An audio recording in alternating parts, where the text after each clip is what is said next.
ఇందుగలడందు లేడు సందేహము వలదు అంటూ ఏదైతే ఆ హరికి సంబంధించినటువంటి అంటే శ్రీహరి ఎక్కడున్నాడు అని చెప్పి ఆనాడు హిరణ్యకశిపుడు అడిగినటువంటి సందర్భంలో ప్రహ్లాదుడు చెప్పినటువంటిది ఇందుగలడందు లేడని సందేహము వలదు అంటూ చెప్పుకొస్తారు. అన్నిట్లో కూడా హరి ఉన్నాడు అన్నటువంటి. అట్లాగే పాలస్తీనాలో ఇందుగలడందు లేదని సందేహము వలదు, ఇంటింటా హమాసే ఉన్నాడనడానికి సాక్ష్యం అక్కడ ఉన్నటువంటి శరణార్థి శిబిరాలు, ఆసుపత్రులు, స్కూళ్ళు, అలాగే కాలేజీలు, యూనివర్సిటీలు అన్నింటిలో కూడా అండర్ గ్రౌండ్స్, అక్కడ తీవ్రవాదులు ఉండటం, ఆయుధాల స్టోరేజ్లు ఉండటం అన్నటువంటిది జరుగుతూ వచ్చింది.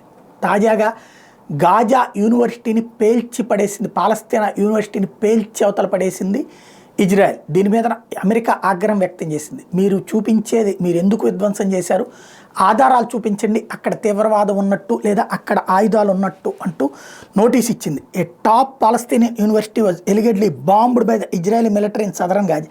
ఈ video going viral shows an abandoned building set to be the Isra university's main campus being razed to ground with an implosion. The United States has reportedly sought a clarification from Israel over the alleged attack on the university. The US State Department said Washington is still gathering information about the alleged attack. ఇది ఇప్పటికీ America అయితే వాళ్ళని అందుకు సాక్ష్యాలు చూపెట్టమని అడుగుతుంది. సాక్ష్యాలు మీకెందుకు చూపెట్టాలంటారా, చూపెడతారా అన్నటువంటి చూడాలి.